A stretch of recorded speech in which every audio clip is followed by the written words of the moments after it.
Mama Mashari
Bapak, kami mengucap syukur Tuhan, terima kasih kalau malam hari ini Tuhan kami masih berada di tempat kami masing-masing semua karena kasih karunia yang dari Engkau Tuhan. Malam ini Tuhan kami ingin diperlengkapi lebih lagi Tuhan. Kami ingin mengerti isi hatimu Tuhan. Urapi hamba-Mu yang akan menyampaikan kebenaran-Mu malam hari ini Tuhan.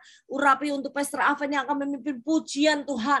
Tuhan, biarlah pengurapan Tuhan sempurna, dahsyat, dan luar biasa. Kami juga berdoa menyerahkan untuk jaringan wifi, untuk Zoom, bahkan untuk setiap peralatan yang kami pakai Tuhan, baik alat musik atau apapun itu Tuhan, untuk laptop, untuk PC, untuk handphone, tablet, semua kami serahkan dalam tangan kuasa-Mu Tuhan Yesus. Mari Tuhan Kau bekerja, Kau beracara Tuhan.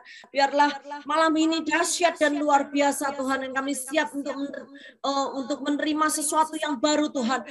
Pengurapan yang baru Tuhan boleh kami terima Tuhan. Janji-Mu kami boleh rebut bersama-sama Tuhan. Terima kasih Bapak, terima kasih Yesus. Kami serahkan di dalam nama Yesus, kami ucap syukur dan berdoa. Haleluya. Amin.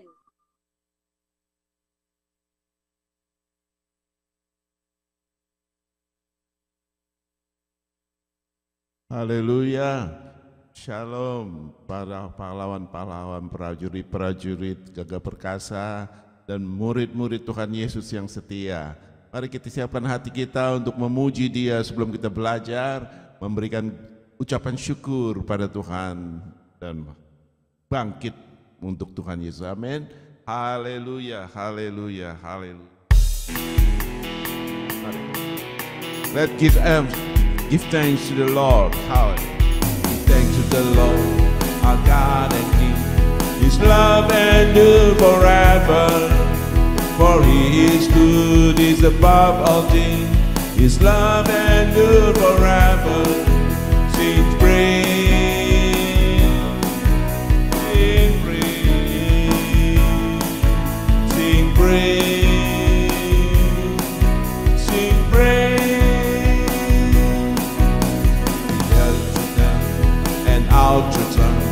His love endure forever. For the life that been reborn, His love endure forever. Sing praise, sing praise, sing praise, sing praise. Forever God is faithful. faithful. Forever God is strong. Forever God is with us. Forever. Forever God is faithful. Forever God is strong. Forever God is with us. Forever. Give thanks to the Lord, our God and King. His love endures forever. For He is good, He is above all things. His love endures forever. Sing praise, sing praise. With the mighty hands and outstretched arm, His love endures forever. For thy life that been reborn, His love endures forever. Sing praise, sing praise, sing praise, sing praise. Forever God is faithful. Forever God is strong. Forever God is with us. Forever. Forever God is faithful. Forever God is strong. Forever God is with us. Forever. Mari kita bangkit, serukan nama Yesus. Maju, nyatakan kuasa-Nya. Kita buat iblis gemetar, kalahkan tipu dayanya dengan kuasa nama-Nya. Bangkit, serukan nama Yesus. Maju, nyatakan kuasa-Nya. Kita buat iblis gemetar, kalahkan tipu dayanya dengan kuasa nama-Nya. Nama Yesus, menara yang kuat. Nama Yesus, kota benteng yang teguh. Nama Yesus, kalahkan semua musuh. Nama Yesus, di atas segalanya. Nama Yesus, nama Yesus, menara yang kuat. Nama Yesus, kota benteng yang teguh. Nama Yesus, kalahkan semua musuh. Nama Yesus, di atas segalanya. Biarlah rohmu menyala-nyala dan layanilah Tuhan. Biarlah rohmu menyala-nyala dan layanilah Tuhan. Biarlah rohmu menyala-nyala dan layanilah Tuhan. Biarlah rohmu menyala-nyala dan layanilah Tuhan. Tak ada banyak waktu, biarlah jangan lalai. Pekerjaan besar menunggu, ladang siap dituai.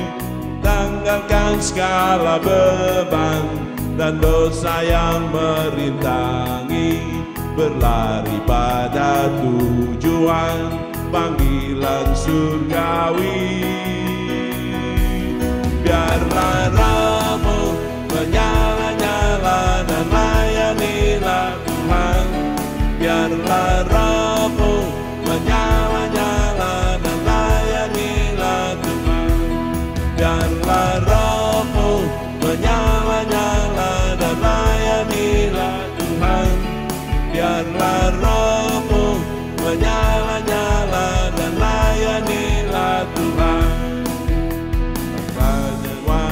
waktu. Giatlah jangan lalai, pekerjaan besar menunggu, ladang siap dituai. Tanggalkan segala beban dan dosa yang merintangi, berlari pada tujuan panggilan surgawi. Biarlah rohmu menyala-nyala dan layanilah Tuhan. Biarlah rohmu menyala-nyala dan layanilah Tuhan. Biarlah rohmu menyala-nyala dan layanilah Tuhan. Biarlah rohmu menyala-nyala dan layanilah Tuhan.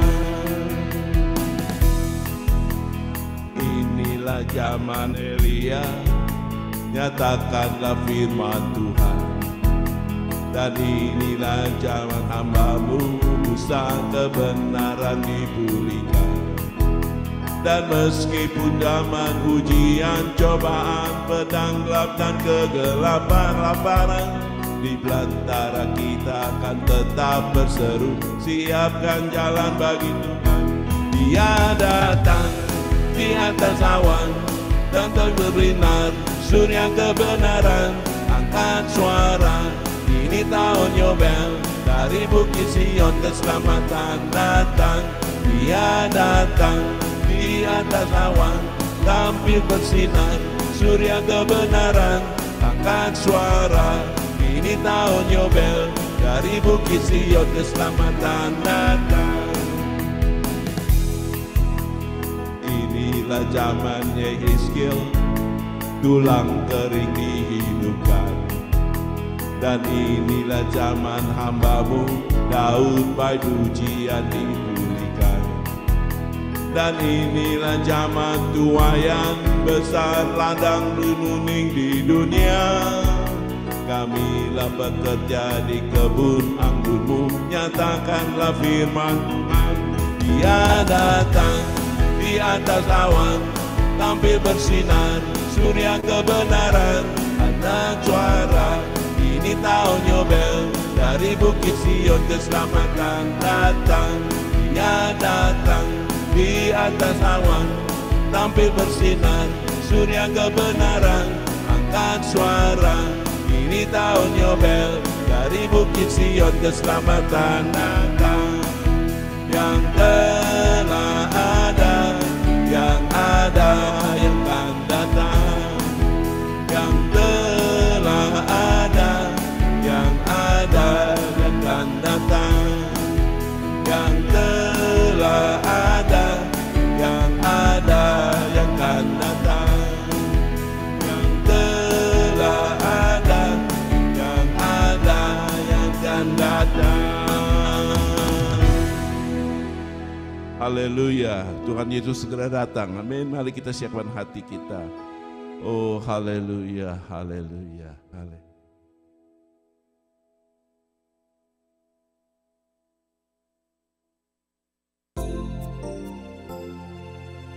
Mari kita masuk hadirat Tuhan.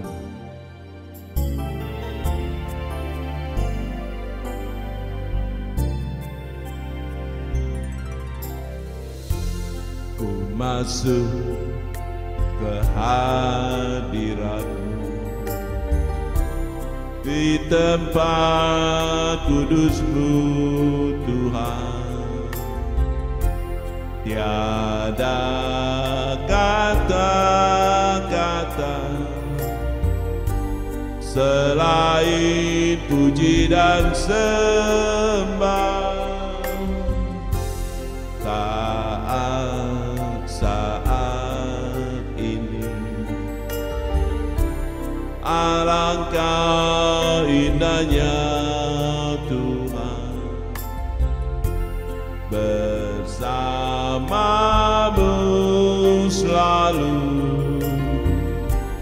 memuji dan menyembah-Mu. Engkau Tuhan pujianku, Engkau Tuhan kemuliaan-Ku, kekudusan-Mu penuhi tempat ini. Ku sembah Kau dalam bait-Mu, ku tersungkur di kaki-Mu, hingga kemuliaan-Mu kan nyata dalamku.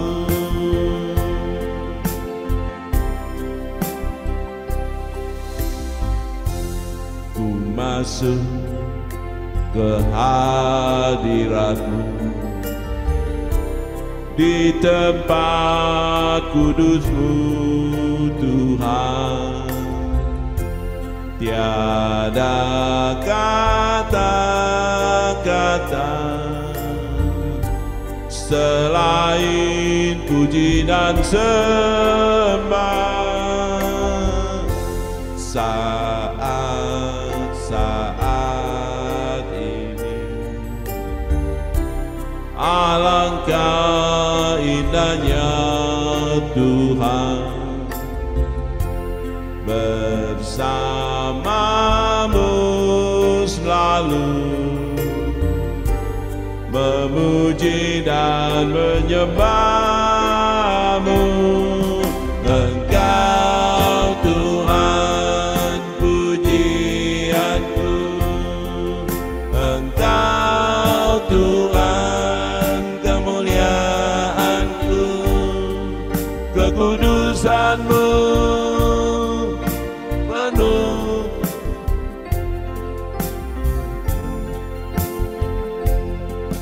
Engkau Tuhan kemuliaan-Ku, Engkau Tuhan kemuliaan-Ku, kekudusan-Mu penuhi tempat ini.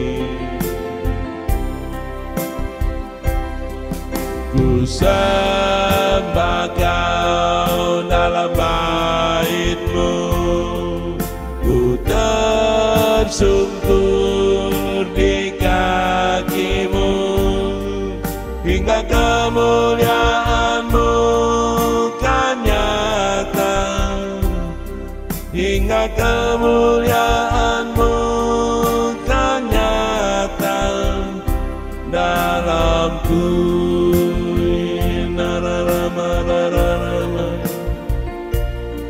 Hingga kemuliaan-Mu nyata dalam kehidupan kami. Haleluya,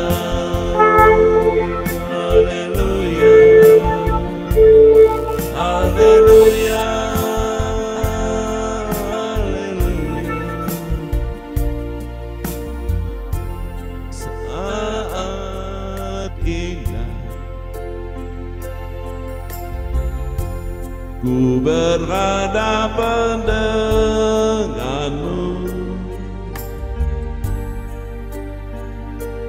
memandang wajah-Mu, Yesus kekasih jiwaku. Bawa daku erat dalam pelukan-Mu, menikmati kasih dan indahnya hadirat-Mu.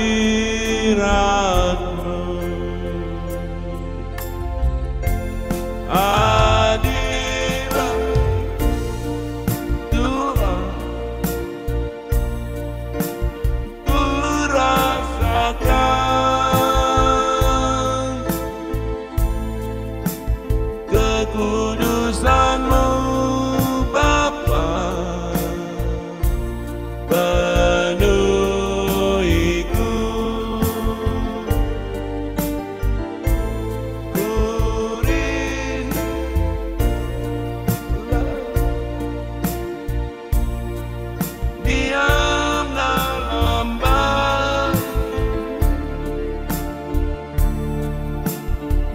menikmati kasih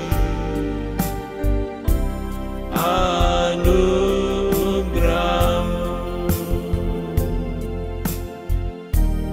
Saat indah ku berhadapan dengan-Mu, memandang wajah-Mu, Yesus kekasih jiwaku.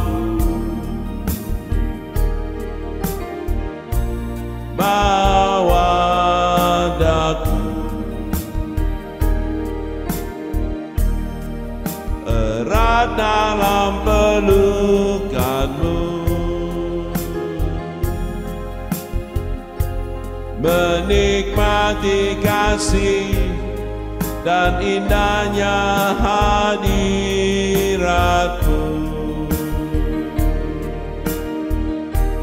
Hadirat-Mu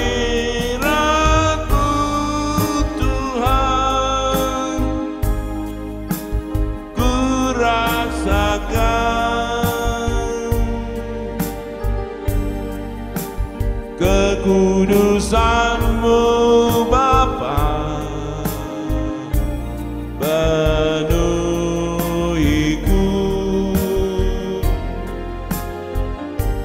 Ku rindu selalu diam dalam bait-Mu, menikmati kasih anugerah-Mu. Inaramaya rarama, inaramaya rama. Haleluya. Inamaragara ramaya raramu dinaramaya. Inarabaragara masanararamu dinaramaya raramu. Inaragaya rararamaya ramu dinaramaya.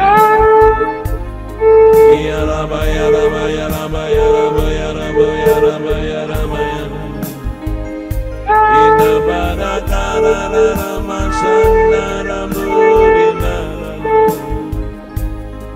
Haleluya, haleluya. Inna bayara basyukuri nama satakara la bayara. Inna masyukuri ya rabata kaya rara masyukuri nama yara la basyukuri. Inna rabayara nama yara bayara bayara bayara.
Bapak, kami bersyukur malam hari ini. Kami percaya urapan-Mu dahsyat di tengah-tengah kami. Kami percaya hari-hari ini kami sedang masuk dalam masa penuaian yang terbesar di akhir zaman. Dan kami mau bergerak, moving prophetically in the gift of the Spirit. Kami bergerak dalam urapan-Mu, kami bergerak dalam pengurapan-Mu, kami bergerak dalam tuntunan-Mu ya Tuhan. Mari kita angkat tangan kita, Bapa, kami mengangkat tangan kami, hamba-hamba-Mu, 155 peserta murid Kristus. Pasukan-pasukan Tuhan, kami akan bergerak secara profetik, kami akan bergerak dituntun Roh Kudus untuk menggenapi rencana kehendak Tuhan pada zaman kami. Dan kami percaya Engkau sedang memperlengkapi kami, mengurapi kami, sehingga kami akan efektif menuai jiwa-jiwa. Dan kami berjanji, segala puji, segala hormat, kemuliaan hanya bagi nama Tuhan. Roh Kudus, ini Zoom-Mu, ini acaramu, ini event-Mu. Kami perkatakan, datanglah kerajaan-Mu, jadilah kehendak-Mu atas Zoom kami. Dalam nama Yesus, yang percaya bersama-sama katakan, amin. Tepuk tangan dulu buat Tuhan kita yang dahsyat. Haleluya. Siapa yang terus mau on fire untuk Tuhan, melayani Tuhan, mengasihi Tuhan, lambaikan tangan. Salam on fire. Haleluya. Baik Bapak Ibu Saudara, ingat kenapa Ibu Indri, kita semua selalu ngajak saudara on fire. Karena apa? Tidak ada perkara yang dahsyat kalau nggak on fire, saudara. Nggak mungkin Tuhan melakukan perkara yang dahsyat luar biasa kalau pasukannya lemes, ya lembek, ya lembek, lemes. Enggak, saudara. Saya belajar banyak. Waktu kita on fire, haus dan lapar, maka kita menyedot urapan Tuhan, dan Tuhan akan melakukan perkara yang dahsyat. Tepuk tangan dulu buat Tuhan kita. Terima kasih Pastor Aven, jam 4 pagi di San Francisco sudah bangun dan memimpin pujian dengan luar biasa. Haleluya. Bapak Ibu Saudara, Pastor Markus Simanjuntak akan melayani kita malam hari ini, dan kita akan belajar bersama-sama untuk moving prophetically in the gift of the Spirit. Saya advise saudara ambil catatannya ya saudara. Saya advise saudara catat, jangan sampai ilmu, kesaksian atau banyak hal yang disampaikan oleh hambanya saudara miss. Oleh sebab itu saya berdoa supaya saudara bisa mencatat dengan baik, saudara belajar dengan baik hari ini. Baik, sebelum nanti Pastor Markus akan take over Zoom kita, Bapak Ibu Saudara, saya baca satu ayat saja dari Keluaran pasal yang keempat. Ayat yang kedua, Keluaran pasal yang keempat, ayat yang kedua. Demikian Tuhan berkata kepada Musa, apakah yang ada di tanganmu itu? Jawab Musa, tongkat. Tapi sekali lagi saya baca, saudara, apakah yang ada di tanganmu itu? Wow, luar biasa Bapak Ibu Saudara. Musa diutus Tuhan, Musa dipanggil Tuhan untuk membebaskan bangsa Israel dari tanah Mesir. Musa sempat berargu kepada Tuhan. Tuhan, aku nggak pinter, aku nggak bisa bicara, aku nggak bisa ini dan itu. Tetapi yang menarik pertanyaan dari Tuhan adalah, apa yang ada di tanganmu? Mari kita lihat sama-sama apa yang ada di tangan kita. Angkat tangannya begini. Saya mau tanya, apa yang ada di tanganmu? Wow, lihat tangannya ada apa? garis-garisnya, lukanya, ada apanya, saudara? Alkitab berkata, yang Musa jawab adalah tongkat ya Tuhan. Saudara, tongkat itu dipakai Tuhan untuk membuat 10 tulah. Tongkat itu dipakai Tuhan untuk membelah Laut Merah. Tongkat itu dilemparkan di air yang asin, air asin menjadi tawar. Tongkat itu dipukulkan di gunung batu itu bisa keluar dengan air. Pendek kata begini kesimpulannya, Tuhan selalu memakai apa yang di tangan kita. Yang setuju katakan amin. Kita nggak perlu pakai caranya orang lain. Kita nggak perlu pakai senjatanya orang lain. Kita nggak perlu pakai metodenya orang lain. Sebab kita percaya Tuhan sudah memberikan gift. Sudah Tuhan memberikan talenta dalam hidup saudara. Kemampuan dari tempat yang maha tinggi dalam hidup saudara. Oleh sebab itu kelas ini ada. Supaya saudara mengerti panggilan saudara apa. Supaya saudara bisa bergerak. Appreciate. Ya, bersyukur buat panggilan, buat gift, buat karunia, buat talenta yang ada di dalam hidup saudara, sehingga saudara bisa bergerak, menuai jiwa-jiwa, melakukan kehendak Tuhan. Yang setuju katakan amin. Kita mungkin nggak perlu seperti pendeta yang lain. Kita nggak perlu seperti hamba Tuhan yang besar yang lain. Sebab Tuhan sekali lagi memakai apa yang di tangan kita. Lihat apa yang di tangan kita. Ada yang bisa nyanyi, ada yang bisa bernubuat, ada yang bisa berdoa, dan sebagainya. Nanti Bu Indri, Pastor Tim, dan Pastor Markus Simanjuntak akan mengajar kita untuk kita bergerak dalam gift, dalam talenta yang Tuhan sudah berikan. Dan saudara percayalah, bersama Roh Kudus, di minggu-minggu Pentakosta ini, Tuhan akan memakai kita sesuai dengan gift apa yang ada di tangan kita. Tepuk tangan dulu buat Tuhan kita. Setiap saudara ini saya sebutkan, Pak Hen Persik, Bu Maria Puspa, Ibu Mei, Ibu Tres, Ibu Dina, Irma, Bu Soling, dan semua. Saya nggak bisa sebutkan 166. Tuhan sudah memberikan sesuatu di dalam hidup saudara. What is in your hands? Pastikan saudara setelah sesi ini, saudara mengerti gift, talenta dalam hidup saudara, dan saudara bergerak untuk menggenapi rencana Tuhan. Itu goal kami, supaya saudara mengerti panggilan Tuhan, gift di dalam hidup saudara, dan saudara diurapi Tuhan bergerak untuk menggenapi rencananya. Mari kita sambut dengan luar biasa, Pastor Markus Simanjuntak bersama dengan kita. Salam Pak Markus. Shalom Pak Beni, selamat malam, saudara-saudara sekalian yang mengikuti kelas ini. Terima kasih untuk kesediaannya dan juga partisipasinya. Apakah saya bisa mulai sekarang, Pak? Siap, silakan Pastor. Terima kasih Pastor. Tuhan Yesus berkati. All is yours. Oke, terima kasih. Saya izin untuk sharing screen.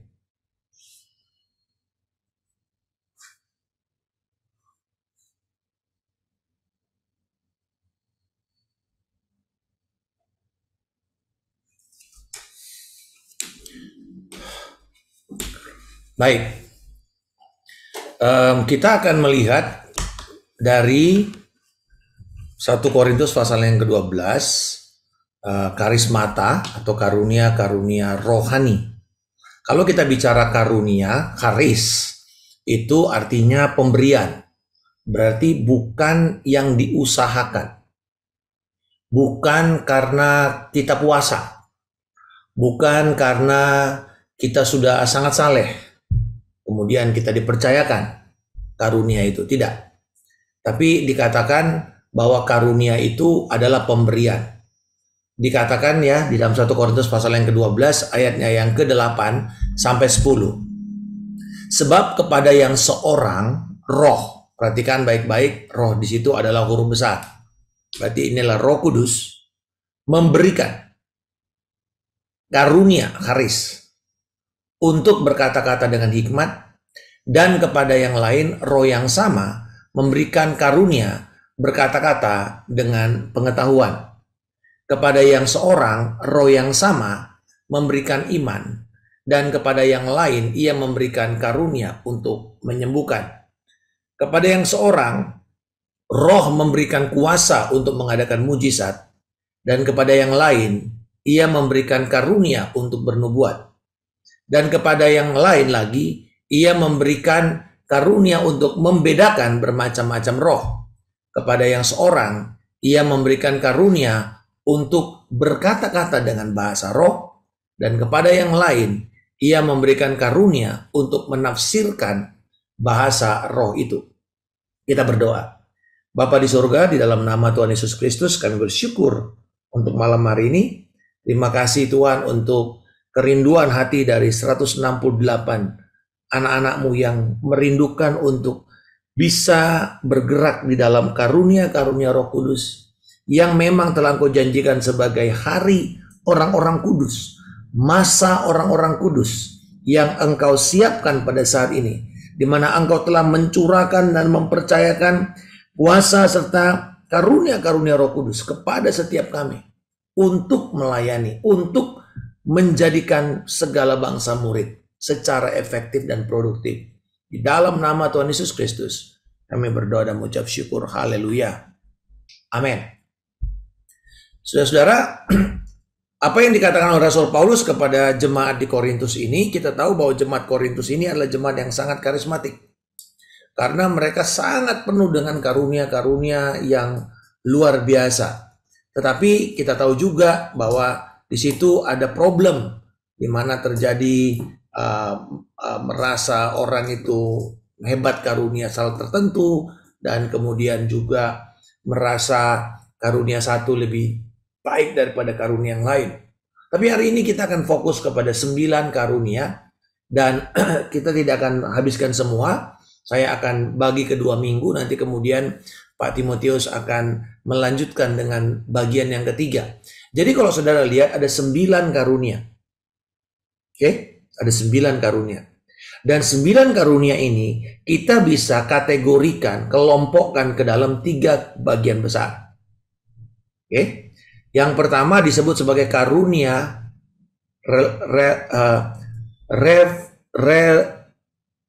revelatory atau karunia penyingkapan, karena nanti dia bergeraknya di dalam ya, revelatory atau karunia penyingkapan. Yang kedua, karunia kuasa. Karunia kuasa ini bekerjanya harus dengan tangan, melibatkan tangan. Ya. Dan yang ketiga, karunia verbal atau karunia oral, di mana karunia ini melibatkan lidah. Jadi kalau kita lihat kelompok pertama, karunia revelatory adalah karunia, saya mundur di dalam ayat yang ke-8. Tolong satu orang bisa bantu saya kalau ada yang admit ya, supaya saya nggak terlalu terganggu dengan admin ini. Terima kasih. Admin tolong bantu saya untuk admin yang masuk. Nah, saudara, kalau kita lihat di sini ya, pertama adalah kata karunia berkata-kata hikmat. Jadi karunia kata-kata hikmat, yang kemudian karunia kata-kata pengetahuan. Ingat, karunia kata-kata pengetahuan, karunia kata-kata hikmat. Dan yang ketiga itu adalah karunia membeda-bedakan bermacam-macam roh. Jadi ini yang disebut dengan kelompok karunia revelatory atau karunia penyingkapan. Nah, yang karunia kedua itu adalah karunia power gift atau karunia kuasa untuk melakukan tanda ajaib, mujizat, dan kesembuhan. Di situ ada karunia iman, ada karunia menyembuhkan berbagai macam penyakit, dan karunia mengadakan mujizat. Oke, jadi di sini ini karunia, kelompok karunia kedua. Kelompok karunia ketiga, jadi tadi bergeraknya di kepala, ingat aja di kepala, pegang kepala saudara. Ingat 3 yang pertama, apa saudara? Berkata-kata, karunia berkata-kata hikmat. Yang kedua, karunia berkata-kata pengetahuan. Yang ketiga, karunia membedakan bermacam-macam roh. Yang kedua, tangan, power. karena akan dilakukan dengan tangan. Karunia menyembuhkan berbagai macam penyakit, karunia mengadakan mujizat, yang ketiga karunia untuk iman. Nah, yang berikutnya itu adalah karunia verbal atau oral, berarti pakai mulut, alatnya mulut, yaitu bernubuat, berkata-kata dalam bahasa roh, dan menafsirkan bahasa roh. Nah, ini tidak sama dengan berkata-kata di dalam bahasa lidah. Karena berkata-kata dalam bahasa lidah untuk personal ini sifatnya adalah membangun diri sendiri. Tetapi kalau berkata-kata dalam bahasa lidah itu dalam karunia ini, dalam konteks ini adalah berbicara mengenai menyampaikan pesan firman dengan berbahasa lidah. Maka harus ditafsirkan dalam bahasa roh, menafsirkan, dan itulah nanti keluar dalam bentuk perkataan nubuatan. Jadi disinilah karunia ini bekerja, makanya dia memerlukan lisan. Nanti ada karunia ini saling terkoneksi satu sama lain. Contoh, karunia berkata-kata di dalam kata-kata hikmat, kata-kata pengetahuan atau membedakan roh, itu akan bekerja sama dengan karunia bernubuat, karunia lidah, karunia oral. Karena yang dari pikiran ini kan mesti diungkapkan. Bagaimana cara diungkapkannya? Ya pakai mulut. Atau nanti bagaimana cara mengungkapkannya? Misalnya bisa melakukan satu tindakan, berarti pakai tangan. Gitu ya. Jadi semua karunia ini sama pentingnya dan diberikan kepada setiap orang percaya.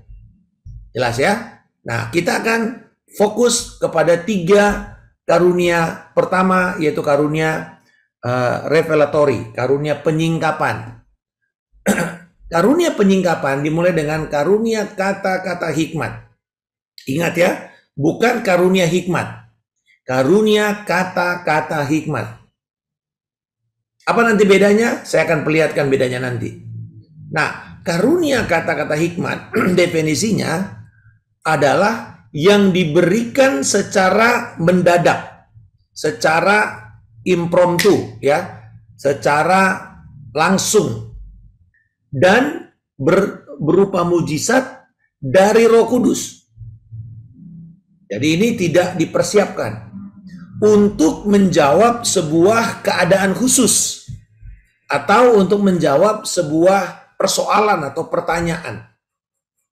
Ingat, karunia kata-kata hikmat adalah karunia yang diberikan atau penyataan Roh Kudus dalam berupa kata-kata yang akan menjawab keadaan khusus atau menjawab sebuah pertanyaan khusus. Dan umumnya ya, sifatnya future. Nah, karena kalau kita bicara profetik itu ada penggalan waktu.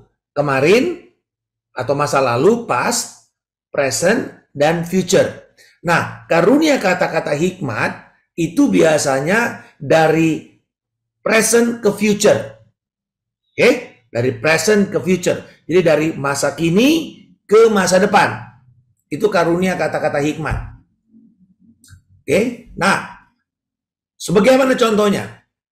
Contohnya ini adalah Kejadian 41 di mana ketika Firaun bermimpi.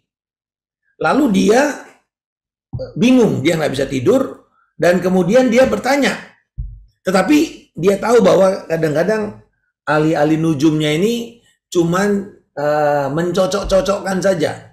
Jadi dia bilang, iya kasih tahu saja mimpinya, nanti kami akan terjemahkan. Tetapi dia bilang, enggak.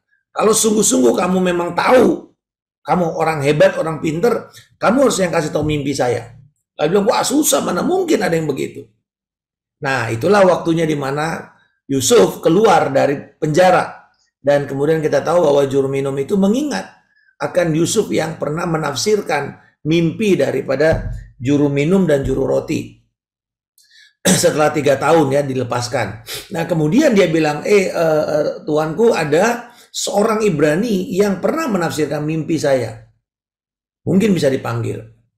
Nah, disitulah kemudian Yusuf meminta dan mengatakan, Tuhan adalah penafsir mimpi. Lalu dia berdoa kepada Yahweh dan Yahweh memberikan. Dan kemudian setelah itu Yusuf datang menghampiri Firaun dan berkata, kedua mimpi Tuanku itu sama. Allah, saudara perhatikan baik-baik. Yahweh telah memberitahukan kepada Tuanku Firaun apa yang hendak dilakukannya. Jadi ini adalah mimpi ilahi. Ini bukan mimpi bunga tidur. Ini bukan mimpi karena kebanyakan makan. Ya, biasa kalau kekenyangan mimpinya itu dikejar harimau lah, atau keprosok masuk ke lubang atau apa. Bukan. Ini adalah mimpi yang bernada ilahi yang memiliki bobot pesan Tuhan. Tidak semua mimpi pesan Tuhan. Tetapi pesan Tuhan bisa disampaikan dalam bentuk mimpi. Di dalam Yesaya pasal yang ke-14 dikatakan 12 dikatakan bahwa ini adalah cara Tuhan berbicara. Salah satunya melalui penglihatan. Nah, penglihatan itu ada dua. Penglihatan yang sifatnya statis, dia tidak bergerak. Ini namanya impresi. Yang kedua, penglihatan yang dibagi dua. Penglihatan di waktu malam, ini mimpi. Atau penglihatan yang dalam kondisi sadar, namanya penglihatan atau visi. Oke, jadi nanti itu caranya Tuhan berbicara, berkomunikasi kepada manusia lewat mimpi. Lalu kemudian dia menjelaskan, dia menyampaikan isi mimpinya. 7 ekor lembu yang baik adalah 7 tahun, 7 bulir gandum yang baik adalah 7 tahun juga. Kedua mimpi itu sama. Lalu kemudian dikatakan 7 ekor lembu yang kurus dan buruk keluar kemudian. Maksudnya 7 tahun kemudian. Dan juga ke-7 bulir gandum yang hampa dan layu oleh angin timur. Maksudnya adalah 7 tahun kelaparan. Ingat, dia mulai menafsir. Inilah maksud perkataanku ketika aku berkata kepada Tuanku Firaun. Aku telah memperlihatkan kepada Tuanku Firaun apa yang hendak dilakukannya. Ketahuilah Tuanku, akan datang 7 tahun kelimpahan di seluruh tanah Mesir. Kemudian akan timbul 7 tahun kelaparan. Maka akan dilupakan segala kelimpahan itu di tanah Mesir. Karena kelaparan itu mengurus keringkan negeri ini. Sesudah itu tidak akan kelihatan lagi bekas-bekas kelimpahan di negeri ini. Karena kelaparan itu. Sebab sangat hebatnya kelaparan itu. Nah, saudara-saudara, ini yang membuat Yusuf itu keluar. Tetapi bukan jadi Perdana Menteri. Karena kalau sekedar menafsir mimpi, Yusuf tidak akan dipromosikan jadi Perdana Menteri. Yang membuat dia jadi Perdana Menteri adalah setelah itu hikmat ilahi. Bukan karunia kata-kata hikmat. Hikmat ilahi. Di mana dia memberikan business plan. Rencana bagaimana mengantisipasi kelimpahan 7 tahun pertama. Dan bagaimana mengantisipasi kelaparan di 7 tahun kemudian supaya tidak menjadi rusak. Dan akhirnya kita tahu itu yang kemudian dikenal dengan istilah plasma, ya, petani plasma, di mana petani bekerja untuk kerajaan dan tanah itu bukan milik mereka, mereka dapatkan 25%, sisanya milik kerajaan. Dan ini berlangsung selama 400 tahun selama pemerintahan Yusuf dan seterusnya. Saudara, apa itu karunia kata-kata hikmat? Ingat tadi, memberikan jawaban solusi yang langsung. Bedanya dengan hikmat adalah kalau hikmat orang itu belajar. Orang itu mungkin di training. Seperti konsultan. Konsultan itu sebenarnya hikmat itu. Orang berhikmat. Konsultan itu. Konsultasi terhadap masalah manajemen. Berarti kan dia sudah belajar dulu mengenai manajemen. Dia punya pengalaman manajerial. Mungkin dia punya pengalaman memimpin perusahaan. Tetapi kalau kata-kata hikmat, Anda tidak perlu harus belajar manajemen untuk bisa memberikan jawaban atau jalan keluar terhadap persoalan itu. Dengan kata lain, tidak memerlukan latar belakang tertentu yang berkaitan dengan masalah itu untuk Anda menjawab. Karena jawaban itu disingkapkan oleh Roh Kudus saat itu juga melalui Anda kepada orang yang sedang menghadapi masalah. Jadi clear ya? Karunia kata-kata hikmat dengan hikmat ilahi itu beda. Apalagi hikmat dunia. Jadi hikmat ilahi tentu dasarnya firman. Hikmat dunia ya segala pengetahuan dunia yang diperlukan untuk melakukan atau menjawab persoalan secara teknis. Oke, nah ada contoh lain. Oke, jadi ini saudara dikatakan bahwa mimpi itu 2 kali diulang telah menjadi ketetapan Allah dan akan segera dilakukan. Nah yang kedua adalah kasus Salomo. Salomo kita tahu adalah raja yang memiliki hikmat ilahi yang datang dari Allah. Pada waktu dia mau jadi raja, yang dia minta adalah hikmat ilahi.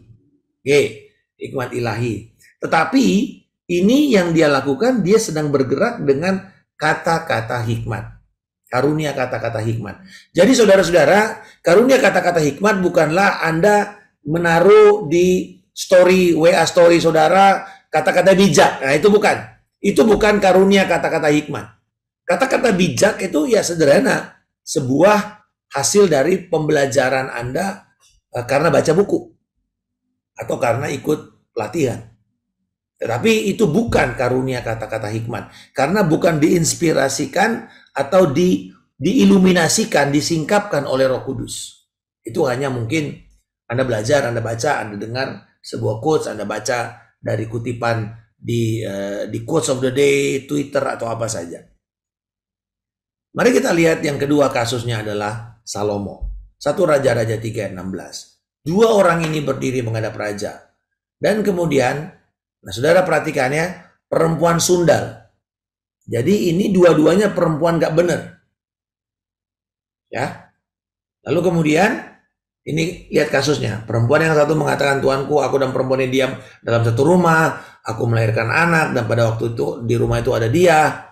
Dan kemudian hari ketiga perempuan ini pun melahirkan anak. Kami sendirian. Jadi dua-duanya ini udah pensiun dari prostitusi karena hamil. Nah, dan kemudian hamil tua dua-duanya.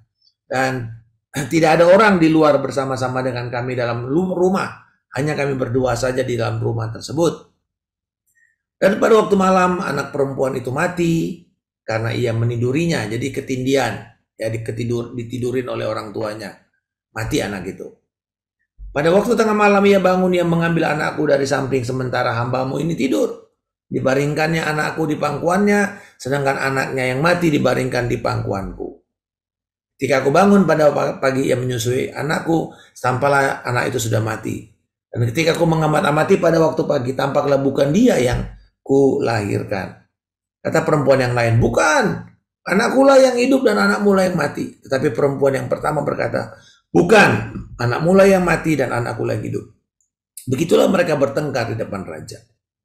Lalu berkatalah raja. Nah, saudara lihat. Yang seorang berkata, anakku lah yang hidup ini dan anakmu lah yang mati. Yang lain berkata, bukan, anakmu lah yang mati dan anakku lah yang hidup. Sesudah itu raja berkata, ambilkanlah aku pedang. Ini kan bukan sebuah jawaban yang biasa. Tetapi ini adalah kata-kata hikmat karunia yang datang dari Roh Allah yang menjadi solusi. Dan solusi ini bukan solusi yang biasa.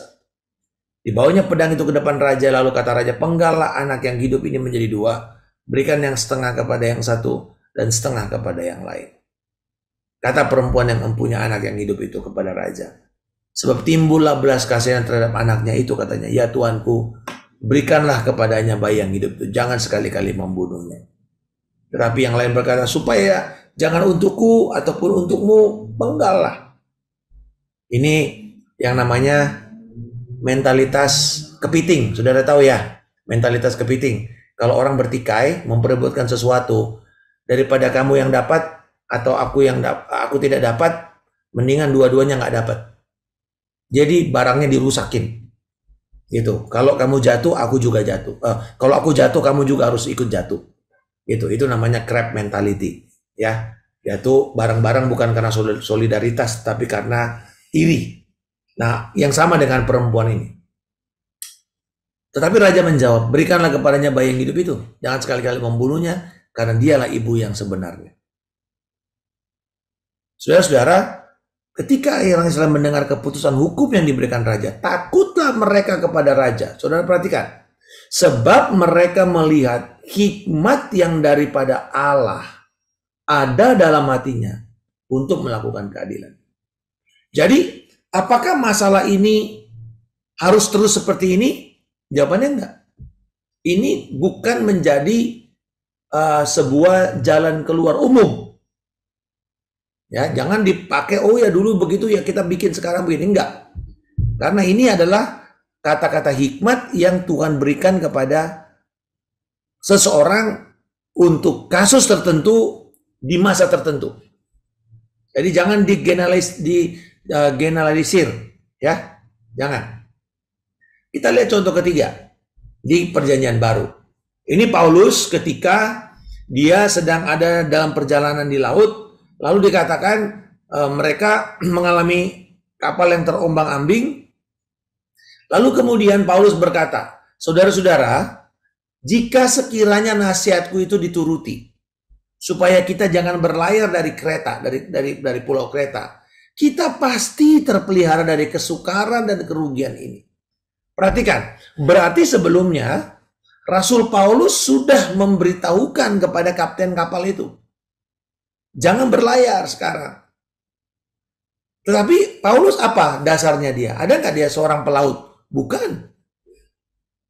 Dia bukan seorang pelaut. Tetapi Roh Kudus, malaikat Tuhan mengatakan kepada dia. Tetapi mereka orangnya nggak mau dengar.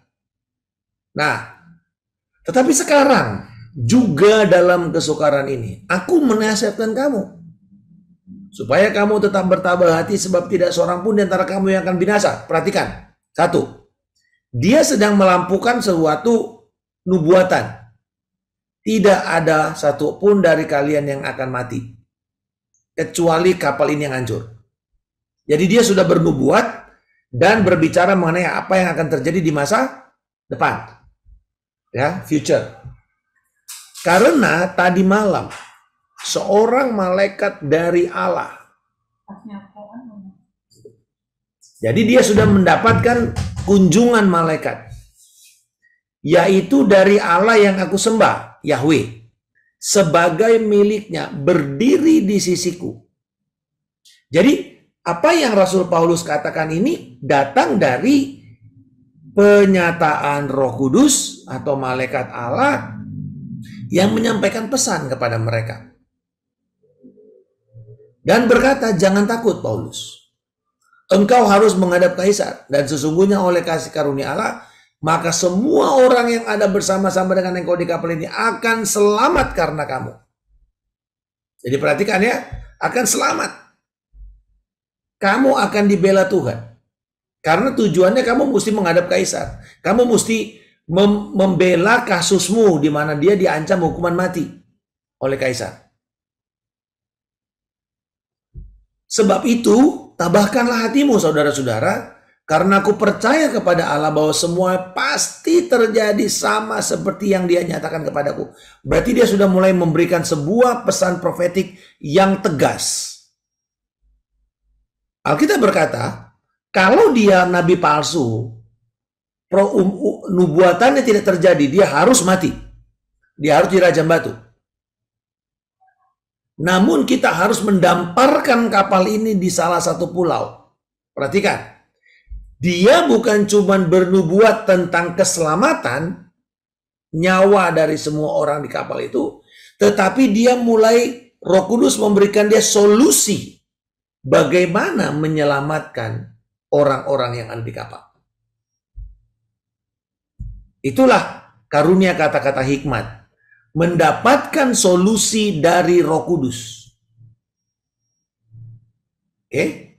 Jadi kita tahu ya, karunia kata-kata hikmat mendapatkan secara mendadak, secara langsung, dan mujizat tentang sebuah keadaan atau sebuah pertanyaan, persoalan, dan berkaitan dengan kalau konteks waktu sekarang dan yang akan datang. Jadi besok, ya itu bicara hari ini kamu lakukan begini, gitu ya. Jadi itu yang namanya karunia berkata-kata di dalam kata-kata hikmat. Dalam melayani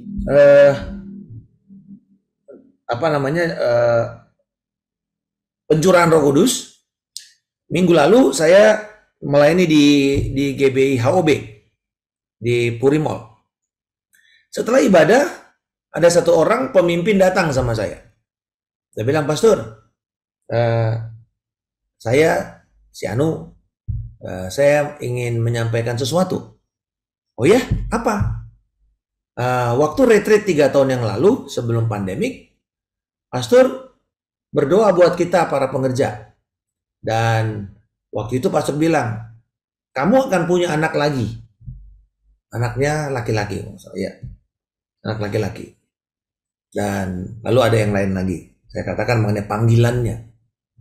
Waktu itu dia seorang pengusaha, anak muda.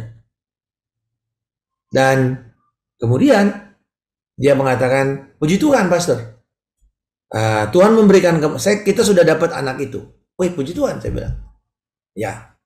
Dan yang kedua, saya sedang dalam track untuk masuk di dalam panggilan pelayanan. Dan bahkan gembala sidang beliau, gembala rayonnya, Pak Samuel, mempercayakan dia menjadi salah satu pengkhotbah di dalam ibadah pencurahan Roh Kudus. Dan jemaat mengatakan, "Wah Pak, luar biasa. Pelayanannya benar-benar diberkati Tuhan." Nah saudara-saudara, kalau kata-kata hikmat itu selalu berkaitan dengan future. Bisa itu nanti berbicara mengenai panggilan seseorang. Bicara mengenai apa yang akan terjadi. Bicara mengenai, jadi dia sebenarnya seperti nubuatan, tetapi ini adalah bahan baku nubuatan. Bahan baku karunia bernubuat. Karena karunia bernubuat adalah menyampaikan perkataan atau pesan Tuhan baik yang terjadi kemarin, sekarang, dan yang akan datang. Oke? Nah yang kedua, karunia kata-kata pengetahuan. Karunia kata-kata pengetahuan adalah kemampuan supranatural. Sekali lagi, ini datang dari Roh Kudus. Untuk menerima dengan segera informasi yang sebelumnya tidak diketahui tentang keadaan seseorang atau sebuah masalah. Jadi misalnya Pak John Tomasoa datang, lalu kemudian saya duduk dan saya bilang sama Pak John, "Pak John, 2 tahun yang lalu keadaan di dalam kehidupanmu dan keadaan keuanganmu itu tiba-tiba seperti terancam, seperti terjun bebas. Dan engkau seperti tidak tahu bagaimana cara menyelesaikannya. Dan engkau kemudian seperti kebingungan, tetapi sewaktu engkau mulai mencari kehendak Tuhan, dan Tuhan mulai membuka kepada engkau dan membawa orang-orang yang menolong engkau untuk bukan hanya menyelesaikan, tetapi juga mengurai persoalan itu, dan akhirnya membawa pembebasan." Misalnya begitu. Nah, Pak John, ini Pak John Tomasoa. Oke. Ini saya mungkin tadi berpikir, wah Pak ini mungkin cuma kasih contoh.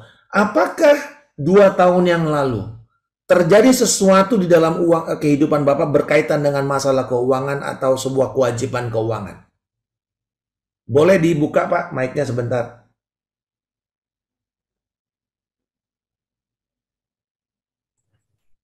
Benar. Boleh cerita sedikit Pak, apa yang relevan? Ya, waktu itu ada sedikit kebutuhan untuk rumah tangga, Pak. Kebutuhan untuk rumah tangga, dan waktu itu sehingga saya mencoba secara manusia mencari pertolongan dari manusia lain, gitu Pak. Tetapi nyatanya itu tidak memberi solusi. Nyatanya tidak memberi solusi. Tetapi waktu saya kembali, saya coba minta petunjuk Tuhan, terbuka jalan. Terbuka jalan. Itu saja mungkin, Pak. Amin. Puji Tuhan. Haleluya. Nah, saudara-saudara, hal yang sama, sederhana. Jadi, ini berbicara mengenai kalau frame waktunya dari sekarang ke belakang. Jadi 2 tahun yang lalu, atau 1 minggu yang lalu, atau 17 tahun yang lalu, atau mungkin pada masa lalu. Jadi itu adalah kata-kata untuk menerima informasi. Jadi kayak ini kalau saya suka pakai ini kalau nginjil orang, kalau dia udah mentok kemana-mana, saya berdoa. Dan saya bilang, Tuhan, berikan saya sesuatu informasi yang tidak ada yang banyak tahu kecuali orang ini dan Roh Kudus. Dan ketika saya sampaikan dan kemudian bilang, kok Bapak tahu dari mana? Kemarin ada seorang istri gembala dari Tulung Agung minta didoakan sama suaminya. Lalu ya saya bilang oke nanti kalau istrimu datang kita doain. Dan saya bilang saya berdoa dan saya bilang kebetulan ibu ini adalah seorang perawat. Lalu saya bilang, ibu sekarang ini dalam sebuah keadaan di mana engkau sedang menghadapi sebuah ujian dan engkau akan seperti kayak quality control di dalam perusahaan, di dalam apa yang kamu kerjakan dan seterusnya dan kamu akan melihat ada tempat pelayanan untuk orang-orang yang tersingkirkan, yang terpinggirkan seperti penjara, seperti orang-orang yang mungkin secara masyarakat dan seterusnya begitu. Dan akhirnya dia bilang gini, dia ngomong sama suaminya, "Pak, kamu ngomong ya sama Pak Markus?" Suami bilang, "Enggak, aku cuma bilang ya kita mau didoain." Gitu. Nah, apa yang jadi kata-kata karunia, kata-kata penganut itu menggambarkan kondisi orang itu pada saat itu dan yang sebelumnya. Dan kemudian ini jadi kalau kita nanti di dalam membingkai itu dalam sebuah kata-kata nubuat, itu bisa memakai karunia kata-kata hikmat kepada karunia kata-kata pengetahuan dan seterusnya dan bolak-balik bisa begitu. Ya. Jadi prinsipnya adalah ini dari yang sekarang ke belakang. Nah, contoh daripada karunia rohani seperti ini adalah dikatakan besok kira-kira waktu ini aku akan menyuruh kepadamu seorang anak laki-laki dari tanah Benyamin, engkau akan mengurapi dia atas raja atas umatku. Kelihatannya ini akan menjadi waktu besok. Ya, besok. Oke, dan ini kan sepertinya karena karunia kata-kata hikmat. Tetapi dia katakan ini informasinya. Anak laki-laki dari tanah Benyamin akan jadi raja. Jadi bukan dari tanah Sinear, bukan. Dari tanah Benyamin. Gitu. Nah, jadi kita bisa melihat di sini dan bukan tanah Yehuda misalnya. Kan ini kan mengenai Saul. Ya, Raja Saul. Jadi saudara-saudara, karunia kata-kata pengetahuan itu berisi informasi. Contoh, barang hilang, kan orang suka cari ke dukun atau orang pinter. Di mana barangnya ketemu? Ngapain susah-susah? Tanya aja Roh Kudus. Roh Kudus, di mana kacamata saya? Kayaknya saya taruh di mana gitu ya Kak. Gitu. Saudara mungkin ada yang pernah naruh sesuatu barang gitu ya. Wah, nyari kiri kanan. Coba diem sebentar. Diem lalu kemudian tanya Tuhan. Dan izinkan Roh Kudus berbicara di mana tempatnya. Dan saudara akan kagum, Roh Kudus akan menjawab. Itu yang namanya karunia kata-kata pengetahuan.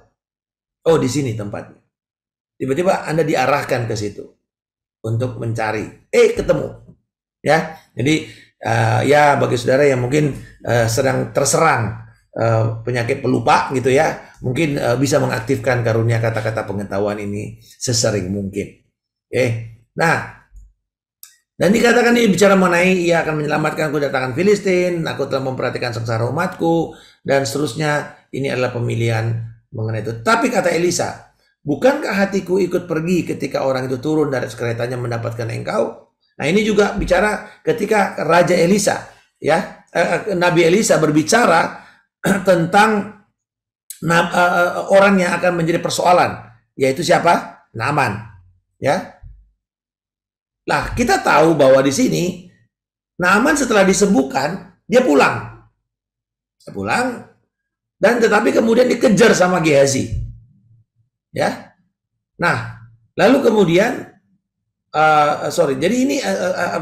ini kisah di mana Elisa bernubuat dan berbicara tentang kamu udah raja yang mendapatkan semua hal yang dia sudah terima. Oke. Nah, kata perempuan itu. Oke, ini yang kasus ketiga. Ini kasus perempuan Samaria. Aku tidak mempunyai suami. Nah, saudara perhatikan. Yesus mengatakan, tepat katamu. Karena engkau tidak mempunyai suami. Sebab suami yang sekarang ini pun itu bukan suamimu. Dan kamu udah nikah 5 kali. Jadi ini adalah informasi tentang masa lalu yang berkaitan dengan seseorang. Tujuannya untuk mengkonfirmasi dan untuk membuktikan bahwa ya Allah memang tahu. Allah Maha tahu. Allah yang akan menjawab dan memberi konfirmasi. Berikutnya, kasus Ananias. Kisah Rasul pasal yang kelima. Ada seorang bernama Ananias yang beserta istrinya Safira menjual sebidang tanah. Dengan setahu istrinya yang menahan sebagian. Jadi dia tahu, istrinya tahu. Sebagian hasil penjualan itu, sebagian lagi dibawa untuk diletakkan di kaki rasul-rasul. Sebenarnya sih tidak salah, mereka ini tidak salah mau dia apa, ini kan terserah mereka. Tetapi mereka sudah janji kepada Tuhan dan mereka menahan itu. Itu persoalannya. Lalu kata Petrus, mengapa hatimu dikuasai iblis sehingga engkau mendustai Roh Kudus dan menahan sebagian dari hasil penjualan tanah itu? Sebenarnya di sini, saudara lihat bahwa Petrus sedang mengungkapkan rahasia hati, rahasia pikiran. Jadi seperti mengetahui apa yang dia sedang pikirkan. Ini nggak perlu pakai ilmu telepati ya, nggak perlu. Minta kepada Roh Kudus. Apa yang menjadi pergumulan dia? Apa yang ada di benaknya, di pikirannya? Dia katakan, kenapa kamu mesti mendustai Roh Kudus? Selama tanah itu tidak dijual, bukankah itu tetap milikmu? Dan sekalipun kamu jual, hasilnya pun tetap dalam kuasa kamu. Hari itu. Jadi sebenarnya nggak salah. Kamu jual, kamu tahan pun nggak apa-apa. Tetapi yang persoalan kamu merencanakan perbuatan itu dalam hatimu. Engkau bukan mendustai Tuhan, manusia, tapi engkau mendustai Allah. Nah, dia menyingkapkan apa persoalannya. Kalau karunia kata-kata hikmat, memberikan solusi terhadap persoalan kan? Ini mencari akar persoalan. Ini paling bagus untuk menolong orang-orang yang sedang melayani, orang-orang yang ada di dalam pelayanan pelepasan, atau pelayanan konseling, atau pelayanan membebaskan orang dari roh-roh jahat. Yang kita cari mengizinkan Roh Kudus untuk mencari akar. Sehingga kita tidak perlu tanya kuesioner. Nggak salah dengan metode itu. Teknik itu banyak dilakukan dengan teknik bertanya. Tetapi ada teknologi rohani. Yaitu apa? Roh Kudus akan memberikan kepada saudara. Oke? Informasi itu. Nah, ada satu kejadian. Saya lagi tidur di rumah gembala karena beliau meminta saya untuk menemani anak-anaknya. Jadi saya sama istri saya nginep di rumah beliau. Beliau lagi pergi ke luar negeri. Saya tidur. Udah kecapean hari Minggu pelayanan. Saya tidur. Dan kemudian hari Senin saya mimpi. Orang yang anak yang saya bina secara rohani, dia pilot di Garuda. Dan saya lihat dia sedang berusaha mendaratkan pesawatnya, dan saya lihat itu seperti di Pekanbaru. Padahal saya belum pernah mendarat di Pekanbaru. Dan dia masih co-pilot junior, jadi dia masih bar 2. Dia berusaha mendarat dan akhirnya karena kabut dia harus go round. Jadi dia mesti terbang lagi. Jadi dia nggak bisa mendarat. Dia mesti muter lagi, muter balik. Lalu akhirnya saya telepon dia hari Selasanya. Jadi saya mau on the way ke kantor, Roh Kudus ingatkan saya, telepon dia. Kemudian saya telepon. Nah saya bilang, saya dapat mimpi seperti ini. Gitu. Lalu saya cerita. Terus dia bilang, dia panggil saya abang. Bang, itu betul. Lalu dia cerita kejadiannya. Itu masih masa-masanya itu asap itu loh, Singapura segala macam. Jadi sebenarnya dibilang penerbangan saya itu sebenarnya menuju Singapura.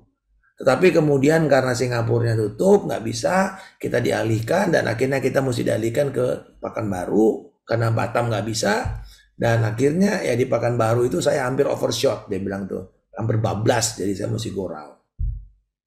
Saudara, ketika kita mendapatkan itu, apa yang kita lakukan? Kita berdoa. Kita melakukan doa proteksi, doa perlindungan, doa syafaat untuk melindungi orang tersebut. Jangan dibiarkan begitu saja. Nah, jadi itu kalau terjadi bagaimana Tuhan menyingkapkan. Ya, terutama juga mengenai motivasi seseorang. Oke. Ketika mendengar perkataan itu, lanjut ya mengenai Ananias, matilah nyawanya dan sangat ketakutan semua orang. Oke, sangat ketakutan. Nah yang ketiga, yang terakhir adalah karunia membedakan bermacam-macam roh. Apa itu? Atau kita bilang the discernment of the spirit.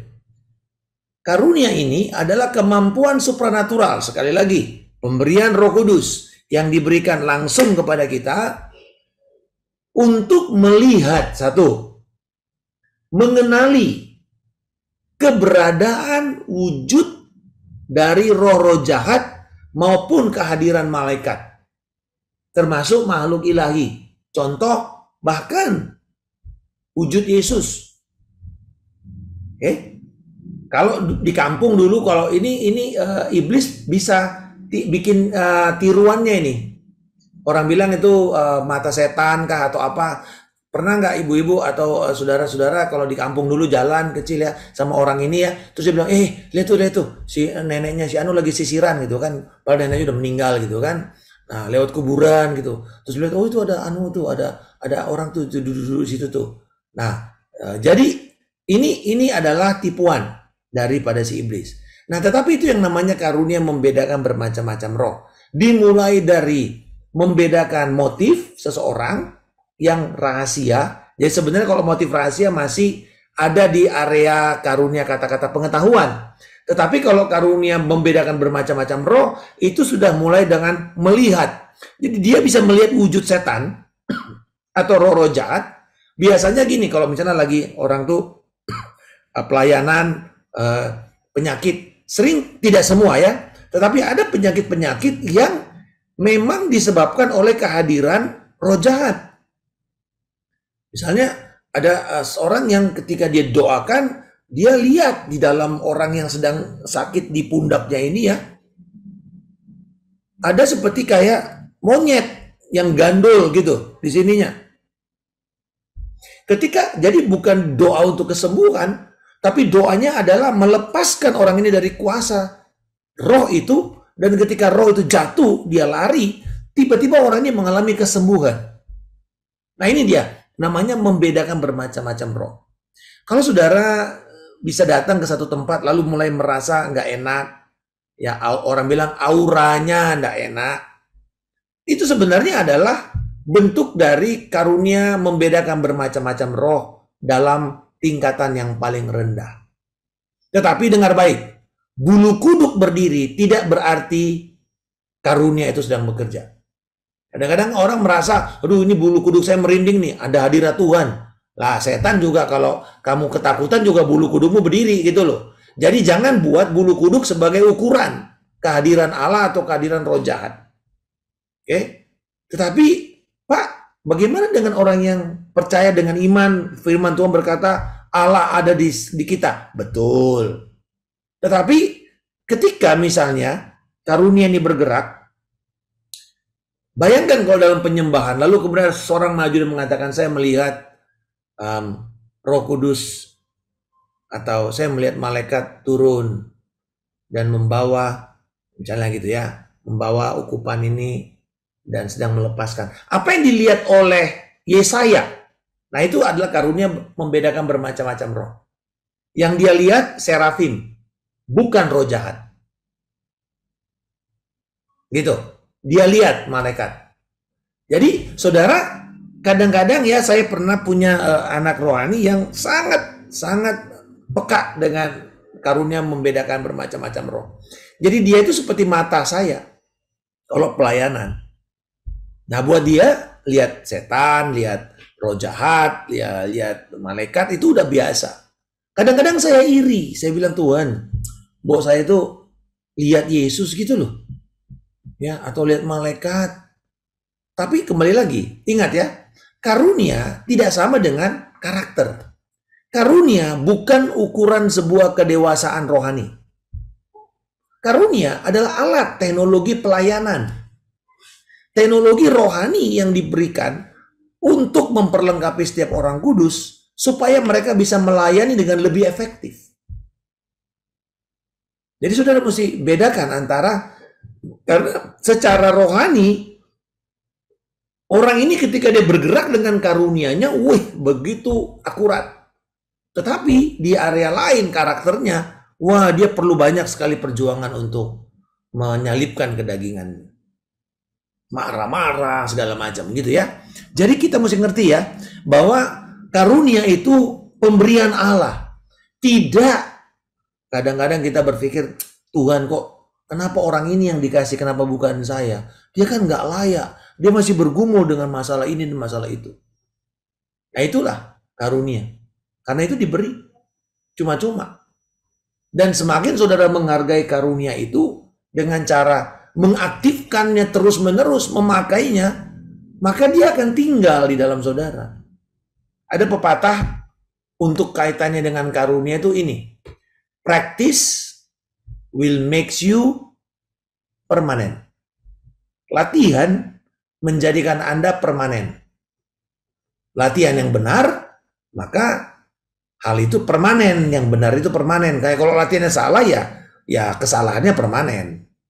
Jadi tetapi praktis akan membuat Anda permanen. Kalau Anda terus mempraktekkan karunia ini, maka itu akan semakin permanen. Ya. Jadi ini bukan melihat-lihat sembarangan atau apa. Dan perlu diuji. Perlu diuji. Oke? Jadi ada satu kali ada satu anak ini, saya bilang dia berusaha mencobai saya gitu. Ini anak murid saya waktu SMA. Lagi pelayanan misi di Kupang, Alor gitu ya. Ada misi medis kita. Dan dia nih memang sengaja ditaruh oleh guru pembimbing kepada saya satu kamar. Karena dia kerap kali berbicara mengenai setan, kuasa kegelapan, dan seterusnya. Ini orang tiba-tiba saya rasa di dalam kamar hotel saya itu ada hadirat roh jahat. Dan saya tahu dia berduduk di sebelah kanan saya di pojokan kamar. Saya ngobrol sama anak itu ada di seberang tempat tidur saya. Dan saya bilang, apa yang kamu lakukan ini berbahaya. Karena kamu sedang bikin lubang. Kita sedang melakukan pekerjaan Tuhan. Kamu buka celah. Kamu mau nantang saya ya? Saya bilang. Dan dia bilang, ya. Saya bawa. Dan saya tahu, saya bilang. Di situ kan orangnya duduk. Ya. Tua-tua dari Kupang. Sekarang saya akan buka matamu. Seperti Elisa membuka mata bujangnya. Dan saya akan membuat kamu melihat siapa yang ada di dalam saya, bersama saya. Dan saya berdoa dan saya bilang, Tuhan, buka matanya, dan supaya dia bisa melihat apa yang Engkau sediakan sebagai perlindungan. Wah, dia buka, dia kaget, dia nggak berani lagi lihat. Oke, lalu saya bilang, oke. Bilang, ampun Pak, saya mau, ampun. Oke, lalu saya bilang, apa yang kamu lihat? Nah, dia bilang, deskripsikan. Saya udah tahu di mana posisi malaikat, karena yang dia lihat itu adalah malaikat Tuhan. Dan dia bilang, ada satu di belakangnya Pak Markus. Betul. Satu lagi di mana? Ya, di belakangnya saya, Pak. Persis di lorong mau keluar ke pintu hotel itu kan biasa itu. Saudara, dari situ kemudian baru kita usir roh jahatnya. Menyadari kehadiran. Bagi para worship leader, ini sangat penting karunia ini. Karena bagi para penggembala, bagi pemimpin ibadah, bila saudara ingin hadirat Allah itu bukan sekedar sebuah jargon, tapi sungguh kehadiran yang tidak bisa dipungkiri oleh orang, yang Alkitab mengatakan bahwa kalau orang yang belum bertobat atau yang tidak percaya datang kepada ibadahmu, orang yang bergerak dengan karunia ini dan nanti menyampaikan dalam bentuk nubuatan, dia akan berkata, sungguh Tuhan ada di tengah-tengah kamu. Dan itulah kemuliaan Allah dinyatakan. Bukan jargon. Kadang-kadang karunia seperti ini juga bisa menyatakan bentuk-bentuk untuk kehadiran roh jahat atau kuasa kegelapan. Bagi para pendoa ini penting bila saudara melakukan doa keliling atau pemetaan rohani. Ya, bisa saudara akan mulai mengaktifkan karunia ini. Nah, contohnya Kisah Rasul 16. Kami pergi ke tempat sembahyang, kami bertemu dengan seorang hamba perempuan yang memiliki roh tenung. Saudara perhatikan. Ya. Jadi Paulus dan Silas itu mendeteksi ini. Kehadiran roh tenung, berarti roh jahat kan? Dan tenungan-tenungannya itu mendapatkan hasil uang kepada majikannya. Ini di kota Filipi. Ya, mengikuti Paulus dan kami dari belakang sambil berseru. Perhatikan, dia berseru, orang-orang ini adalah hamba-hamba Allah yang maha tinggi. Mereka memberitakan kepadamu jalan kepada keselamatan. Loh, kelihatannya sepertinya ini benar kan? Beritanya benar kan? Pesannya benar kan? Tetapi karena datang dari roh tenung itu di dalam bahasa Yunaninya itu python. Roh seperti ular sanca, ular sawah. Python. Jadi python ini kalau saudara tahu cara gerak rohnya itu seperti ular sawah itu dia bukan mematuk dengan bisa kan? Karena ular sanca itu atau ular python itu nggak punya bisa.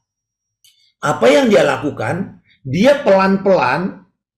Waktu biasanya orang lagi tidur gitu tuh, ya, dia orang yang mati di camping itu ditelan ular, itu biasanya waktu tidur si ularnya datang, orangnya enak-enak tidur, dililit, nanti tiba-tiba orangnya bangun, dia kepala ularnya udah di depan dia udah nggak bisa kemana-mana, ya udah jadi santapan si ular.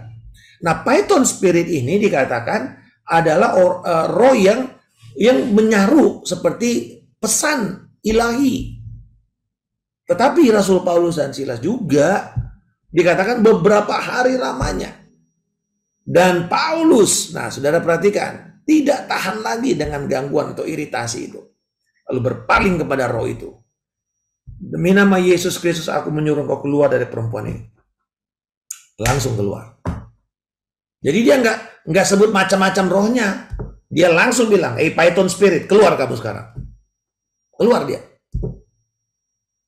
Ya, mengidentifikasi roh tertentu yang menjadi penguasa, stronghold, menguasai benteng-benteng di dalam roh itu. Nah, ini tidak sama dengan saudara yang menyelidiki secara, kan ada tuh dulu kalau saudara melakukan pemetaan rohani, saudara juga belajar dari sejarah kota itu, ya. mengumpulkan data, lalu dari situ kemudian nanti kita mulai lihat, mulai apa yang ada. Itu bukan karunia membedakan bermacam-macam roh. Karena saudara mendapatkan informasi kehadiran dari kuasa itu karena common sense, pengetahuan umum, atau pengetahuan yang Anda dapat dari mencari informasi. Tetapi ini bukan. Kan Paulus nggak pergi nyari-nyari informasi tentang roh apa, enggak. Roh itu mengikuti Paulus berhari-hari. Gitu ya. Harusnya kan dia terbantu dong. Wah, ini orang lagi khotbahin, bantuin saya khotbah ini. Tetapi tidak. Oke, ini yang namanya membedakan bermacam-macam roh. Oke. Nah, jadi dari sini saya selesai untuk roh atau karunia rohani yang sifatnya penyingkapan, ya. Jadi tadi apa? Karunia kata-kata hikmat, ya, datang dari Roh Kudus untuk menjawab persoalan atau situasi dan memberikan kunci atau juga apa yang prediksi terhadap apa yang akan terjadi di masa depan, dari sekarang ke masa depan. Sementara karunia kata-kata pengetahuan dari frame waktunya dari sekarang ke belakang, ke masa lalu. Dan juga untuk mencari akar persoalan atau benda-benda yang hilang, ya, benda-benda yang hilang atau sesuatu seperti ketika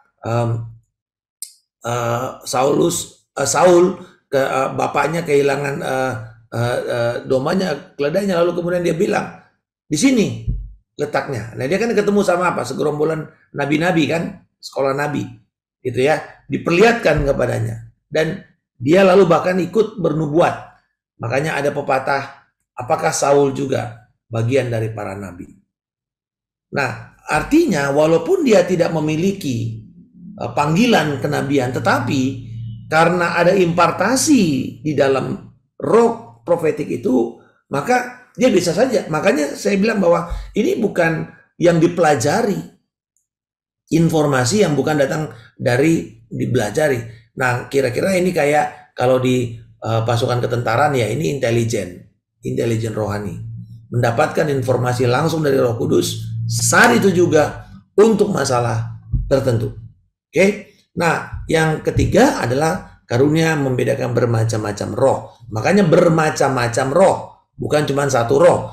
Artinya baik itu roh dari Allah maupun roh yang bukan dari Allah.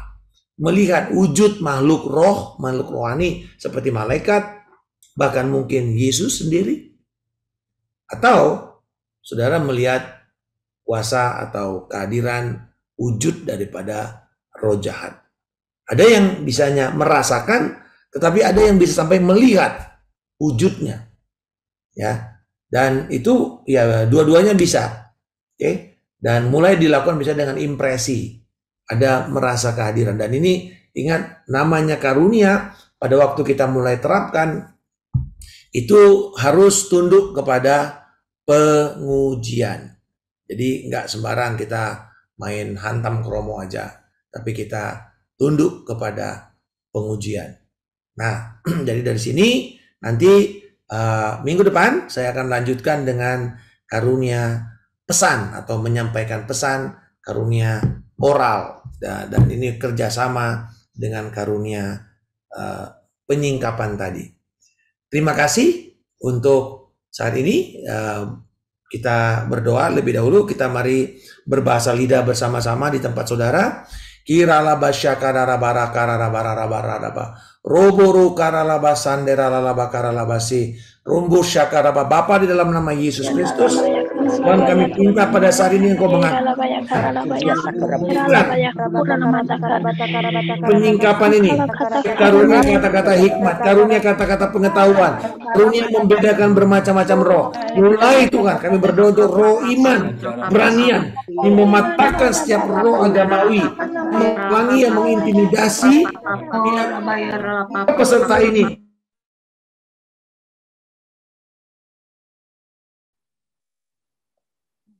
Untuk melangkah dengan iman. Dan kami berdoa bahwa kasih karunia-Mu akan memberi konfirmasi untuk keberhasilan dari pelayanan ini Di dalam nama Tuhan Yesus Kristus. Haleluya. Amin. Mungkin ada beberapa yang saya bisa respon sebentar, walaupun nanti mungkin minggu depan kita akan ada tanya jawab yang lebih panjang. Tetapi di dalam yang tanya bagaimana dengan spirit di tanaman benda yang sering, ya sama juga. Dan itu dia, ada yang common sense gitu kan, ada yang common sense yang sudah tahu bahwa roh itu ya ini gitu. Tetapi ada yang bisa spesifik. Nah, yang spesifik inilah yang memerlukan juga karunia dari dari kata-kata dari membedakan bermacam-macam roh. Bagaimana mengujinya? Baik, mengujinya sederhana. Alkitab berkata karunia nabi tunduk kepada nabi. Jadi ketika saudara misalnya mulai mempraktekkan ini, selalu ingat bahwa di dalam mempraktekkan karunia profetik, kita harus berada di bawah pengawasan, pembinaan. Dan untuk itu orang-orang yang sudah dewasa, yang juga mungkin sudah season atau sudah cukup veteran di dalam area karunia itu, ya saudara bisa meminta konfirmasi. Ya, yang paling gampang sebenarnya adalah firman Allah. Oke, firman Allah. Biarkan firman Allah berbicara kepada kita lebih dahulu. Ya, nanti kemudian juga ada konfirmasi dari yang lain. Oke, demikian paparan saya. Tuhan Yesus memberkati. Saya kembalikan ke Pak Beni.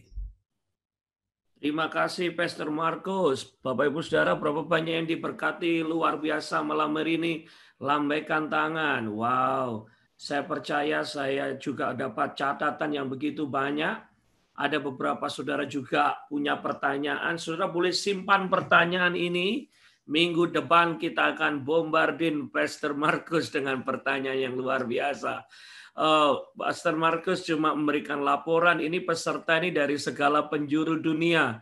Dari Australia, dari Eropa, Belanda, dari San Francisco, Philadelphia, ya dari Indonesia, semua ada. Dari Hong Kong, dari Korea ada. Dan kita percaya malam hari ini kita belajar sesuatu yang luar biasa. Terima kasih. Thank you banget. Haleluya. Sekali lagi yang diberkati angkat jempolnya. Haleluya. Baik, Bapak Ibu Saudara, kita akan dengarkan pengumuman. Silakan haleluya. Admin untuk boleh. Baik, penyembahan fajar Bapak Ibu Saudara di Azusa Street. Haleluya, di APT setiap Senin, Selasa, Rabu, Sabtu itu 1 jam, sesi 1 jam. Kamis, Jumat, dan Minggu itu sesi 2 jam. Pastikan saudara join untuk membangunkan fajar bersama dalam penyembahan fajar.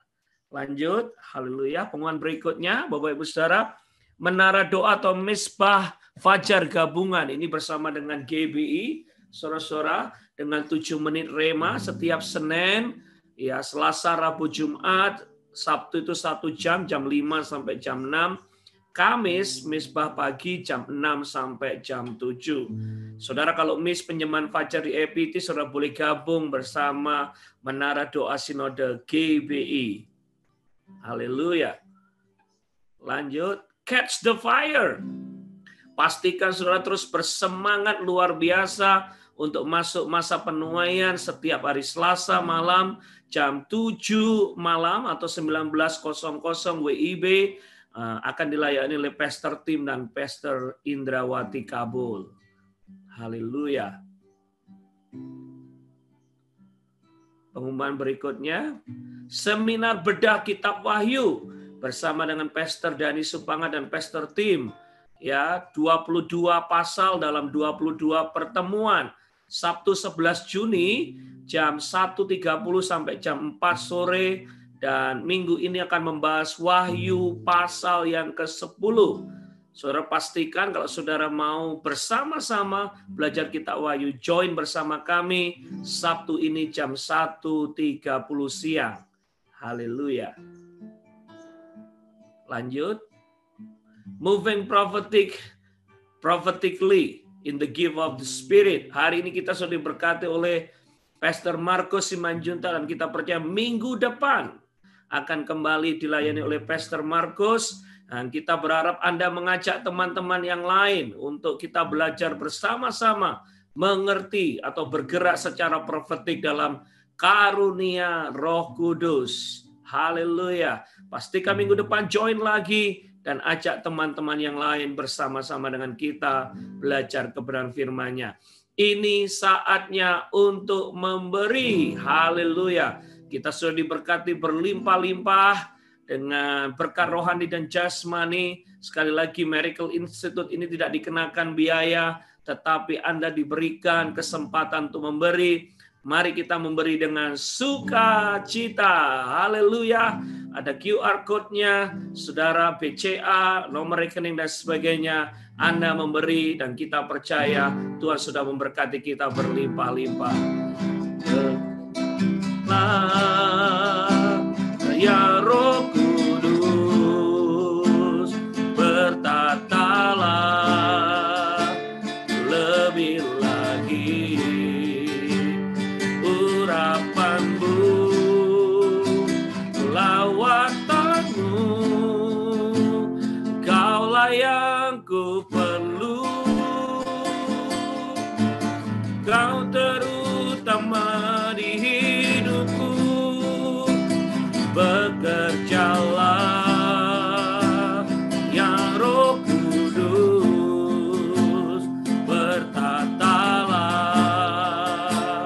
lebih lagi urapanmu, lawatanmu, kaulah yang ku perlu, kau terutama di hidupku. Tuhan Yesus memberkati Anda berlimpah-limpah-limpah. Haleluya. Atas nama Miracle Institute, terima kasih sekali lagi Pastor Markus Simanjuntak sudah memberkati kita. Saudara, kita nyanyikan lagu ini, nanti Pastor Markus akan tutup dengan doa berkat. Mari angkat tangan bersama-sama, kita berkata, bekerjalah ya Roh Kudus, bertatalah lebih lagi urapanmu, lawatanmu, kaulah yang ku perlu, kau terutama di hidupku, bekerjalah ya Roh Kudus, bekerjalah ya Roh Kudus, berkaryalah lebih lagi urapanmu,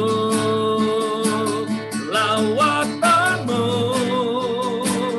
kaulah yang ku perlu, kau terutama di hidupku, kau terutama di hidupku, yes Lord, kau terutama di hidupku.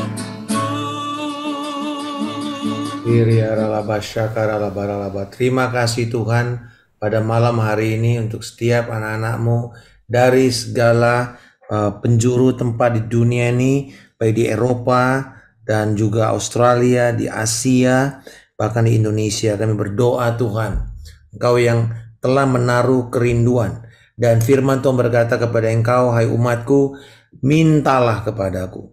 Mintalah, sebab karunia ini sudah kuberikan dan kupercayakan kepada gerejaku sebagai teknologi untuk menjadikan segala bangsa murid, dan akan mengurapi engkau dan membuat kuasa itu bekerja dan bergerak dan memberikan engkau keberanian dan kesuksesan di dalam melakukan dan melangkah di atas karunia itu. Di dalam nama Tuhan Yesus Kristus, kiranya Tuhan yang memberkati engkau dan yang melimpahi engkau, dan Tuhan yang akan membuat wajahnya senantiasa bersinar atas engkau dan memberikan engkau kasih karunia-Nya. Tuhan menghadapkan wajahnya dan memberikan engkau damai sejahteranya yang melampaui segala akal dan pikiran. Kebenaran, sukacita, dan damai serta Roh Kudus penuh dan melimpah dalam hidupmu. Kasih karunia daripada Allah Bapa, Cinta kasih petung kita Yesus Kristus dan persekutuan yang indah dan erat dan Roh Kudus yang menyertai kau dari sekarang sampai Tuhan Yesus Kristus datang kedua kalinya. Dalam nama Tuhan Yesus Kristus kami telah berdoa dan mengucap syukur. Haleluya. Amin. Tuhan Yesus memberkati. Selamat malam. Terima kasih.